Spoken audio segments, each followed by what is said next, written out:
اصحاب کہف، سورۃ الکہف جو ہے جن کے نام سے آپ سبھی جانتے ہیں، صحبت نے کیسا اثر کیا دیکھیے آپ. صحبت جو ہے انسان کو بدل دیتی ہے، لیکن انسان جانور بھی اگر ان کی صحبت میں رہتے ہیں تو کیا فائدہ اس سے حاصل ہوتا ہے. سورۃ الکہف جو ہے جمعہ کے دن جس کو پڑھنے کی بڑی فضیلت آئی ہے.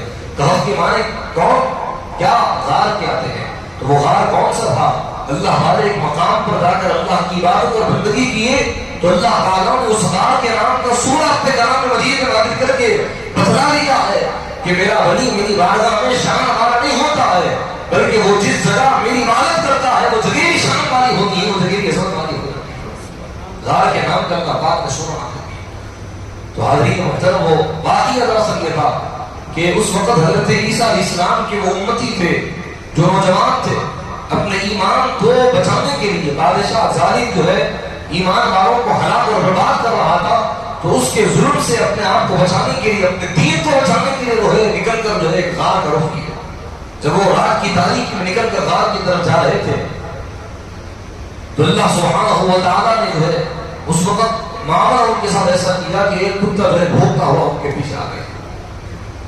وہ پریشان ہونے لگے کہ اگر یہ بھوکے گا تو پھر لوگوں کو ہمارے بارے میں معلومات ہو جائے کہ ہم تو چھپ کر جا رہے ہیں ہمارے اپنے دین کو، اپنے ایمان کو بچانے کے لیے. بادشاہ ظالم کو اگر پتہ چل جائے گا تو پھر ہمارا خرابہ ہوگا. وہ بار بار جو کتے کو ہانک کر کے بھگانے لگے، لیکن وہ کتا بھاگا نہیں تھا. روایتوں میں آتا ہے، احادیث پاک کے الفاظ ہے، وہ کتے کو بار بار بھاگنے لگے.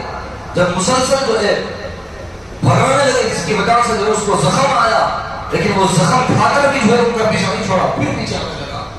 لیکن اخیر میں مجبور ہو کر اللہ کی بارگاہ میں دل ہی دل میں اس نے دعا کی.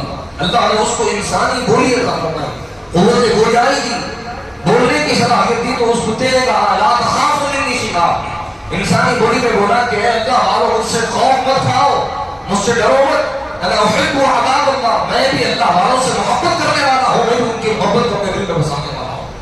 وہ یہ جملہ جب اس نے کہا کہ مجھے بھی اپنے ساتھ لے لو، میں بھی تمہاری سنگت اور تمہاری صحبت میں رہنا چاہتا ہوں، تو وہ اللہ سبحانہ و تعالیٰ کے نیک بندے جب اس جانور کو اپنے ساتھ لے کر چلے گئے تو جہاں وہ تھے وہ یہیں بیٹھا ہوا تھا، وہ غار کے اندر تھے، وہ غار کے باہر بیٹھا ہوا تھا. تو اللہ سبحانہ و تعالیٰ نے اس کے بیٹھنے کے انداز کو اپنے کلام مجید میں بیان کیا تو ایسی شان کے ساتھ فرمایا وَقِلْبُهُمْ بَاسِطٌ ذِرَاعَيْهِ بِالْوَسِيرِ، اور ان کا کتا ان کے آنگن میں اپنی کلالیوں کو پھیلا کے بیٹھا ہے. فرمایا اللہ سبحانہ و تعالیٰ کو کیا درس تھی کہ خدا کا کلام جو ہے ایک کتے کے بیان کرنے کے لیے آیا ہے، کیا اس کے حرکتوں کو بیان کرنے کے لیے، کیا اس کے بیٹھنے کے انداز کو بیان کرنے کے لیے آیا نہیں، بلکہ اللہ کا کلام انسان کی ہدایت اور کامیابی کے لیے آیا ہے. تو اس لفظ سے کیا ہدایت ملتی ہے بتائیے. اللہ پاک نے کیوں فرمایا کہ ان کا کتا فرمایا، حالانکہ وہ کتا ان کا تھا نہیں، وہ کتے کو پال کر بڑا کیے نہیں تھے بلکہ راستے میں جا رہے تھے تو ان کے پیچھے آ گیا، لیکن اولیاء کی صحبت میں رہا تو اللہ پاک نے اس جانور کو بھی منسوخ کیا تو انہیں اولیاء کی طرف منسوخ کیا. فرمایا کہ اور ان کا کتا ان کے آنگن میں اپنی کلائیوں کو پھیلا کے بیٹھا ہے. یہ کیوں فرمایا؟ حاضرین محترم، حالانکہ دنیا میں جتنے کتے ہوتے ہیں ہر کسی کے بیٹھنے کا انداز ایک ہی ہوتا ہے کہ وہ سامنے کے پیروں کو پھیلا کے بیٹھا ہے، اور یہی انداز ہوتا ہے ہر جگہ کے جانور کا. لیکن اللہ پاک نے کیوں فرمایا؟ یہ بتانے کے لیے کہ دیکھو یہ بارگاہ جو ہے میرے ان نیک بندوں کی ہے جہاں میری رحمت کثرت کے ساتھ بند ہوتی ہے. ایک انداز ہوتا ہے دینے والے کا، ایک انداز ہوتا ہے رہنے والے کا. یعنی تم اگر میرے نیک بندوں کی بارگاہ میں آؤ گے تو تم اپنے دامن کو پھیلا کر آؤ تو تم کو وہ چیز ملے گی کہ جس کا تم کو نہ قرآن ہے نہ جس کا تم کو خیال ہے. فرمایا وہ کتا اپنے کلائیوں کو پھیلا کے اولیاء کی بارگاہ میں بیٹھا تو اس کو وہ چیز ملی کہ قرآن میں اللہ پاک نے اس کا ذکر فرما دیا. قرآن کریم میں جب کسی کا ذکر آئے تو یہ معمولی بات نہیں ہے. اللہ پاک نے اس کتے کا ذکر کیا، حالانکہ وہ اولیاء کی صحبت میں رہا تھا، جب تک وہ رہے تب تک یہ رہا. تو اللہ پاک نے اولیاء کی صحبت کی وجہ سے اس کو ایسا معنی کیا. احادیث پاک میں آیا ہے چند جانوروں کو اللہ پاک قیامت کے جو ہے جنت میں داخل فرمائے گا انسانی شکل و صورت میں. انہی جانوروں میں وہ اصحاب کہف کا کتا بھی ہے جو اللہ تعالیٰ کے نیک بندوں کے آستانے میں اپنی کلائیوں کو پھیلا کے بیٹھا ہے. ان کی سنگت اور ان کی صحبت میں وہ جانوروں کو بھی ایسا مالا کیا کہ قیامت میں جو اس کو بھی جنت میں اللہ سبحانہ و تعالیٰ داخل کرے گا.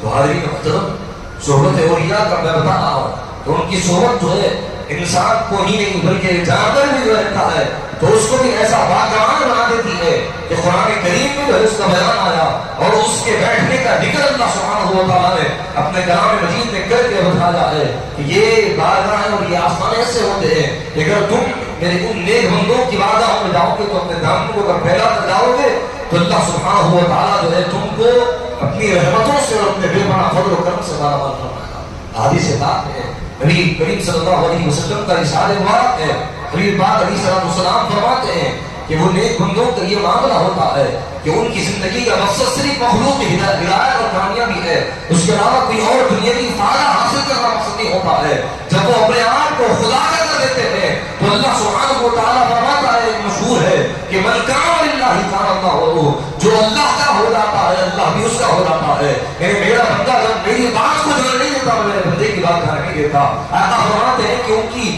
ظاہری حالت کو دیکھ کر لوگ یہ سمجھتے ہیں کہ یہ تو عام بندے ہیں، ان کی ظاہری ملاقات کو دیکھ کر جب وہ کسی دروازے پر دستک دے تو ان کو دھتکار دیا جائے گا، جب وہ کسی مقام پر پیغام نکاح بھیجے تو اس کو رد کر دیا جائے گا۔ ان کی ظاہری حالت کو دیکھ کر کوئی یہ نہیں سمجھے گا کہ ان کا مقام اتنا بلند ہے، لیکن آقا فرماتے ہیں وہ قسم اللہ تعالی، یعنی ان کی ظاہری حالت یہ ہوتی ہے لیکن ان کے باطن کو اللہ پاک نے ایسا باکمال کیا، اگر وہ اللہ پر قسم کھا لے کسی چیز کے بارے میں تو اللہ پاک بھی ان کی قسم کو رد نہیں فرمائے گا، اس کو ضرور پورا فرمائے گا۔ کیوں؟ اس لیے کہ فرمایا کہ ظاہر تو ان کا اس طرح ہوتا ہے لیکن آقا فرماتے ہیں ان کا باطن ایسا ہوتا ہے کہ چوتھی رات کے چاند کی طرح ان کا دل چمکدار ہوتا ہے اور چمکتا ہوا ہوتا ہے۔